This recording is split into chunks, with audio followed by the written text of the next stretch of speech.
Before her story, my life was a mess because I had just lost a lot of people. I went to Georgia to take care of my mom, and I thought that's what I was there for. And it was like a whole lot happened in that moment after. I did not expect that. I thought she was just sick from a cough, and then the cough wasn't going away, and then it turned out to be stage 4 cancer that spread to her lungs. So while I'm processing this news, I found out a friend died, and I literally had like a day to cry about it because I'm trying to focus on my mom. And then about a week or so after, my dad died. And I could not even begin to comprehend the loss that just happened when I'm still trying to focus on not losing my mom because she was my best friend. But then 3 days after my dad's funeral, one of my friends passed away from an OD. So it was like, okay, yet again, another loss. I don't have time to grieve this. I need to be there for my mom. But then 3 months later, my mom and my sister died a day apart. And I felt like I got hit by a train. I did not know. I couldn't find the words. I couldn't breathe. I couldn't even imagine life without her. I didn't think that was an option. But I knew my mom wanted me to live, and so I did my best to keep living for her. And as I was finding some ounce of like strength to move on, I found Journey. It was crazy because this pastor that I have never heard of, never known, it was like every message that I heard spoke directly to me. But then I lost more people. Within 2 years, I lost 6 family members and 2 friends. And I couldn't breathe. I felt like I was trying to move forward, and then it's like the rug got pulled out from under me again.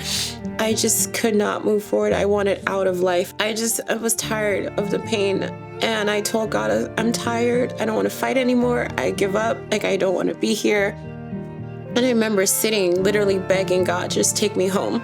And for the first time in a long time, I heard this Holy Spirit say no.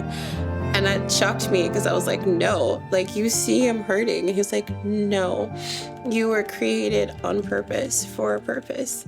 And I wrote down those words in a little index card and I pinned it to my wall. And I kept looking at it every day.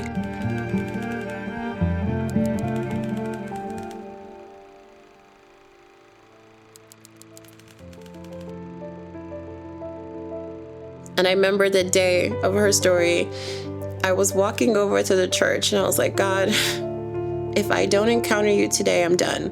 Just take me home. I do not have the strength to go on anymore. I'm really tired. And I'm begging and pleading for an encounter with him. And then I got here and I'm filling out the sign-in sheet to get my name tag. And they handed me this bag.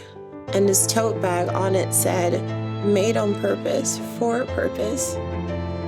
And I knew in that moment that was for me, because there's no way that the words that the Holy Spirit spoke to me a year earlier would be printed on this bag at a conference that I just happened to decide to go to because the Spirit kept pushing me to do. Every speaker, every session that I sat in spoke to trauma and pain in different areas of my life, of things that I struggled with.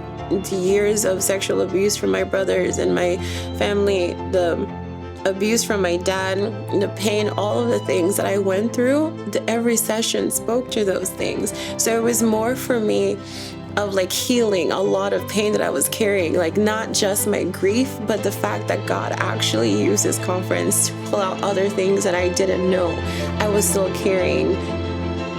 I know that you thought that death had the final word, but I am on my way. God is on his way. I see you.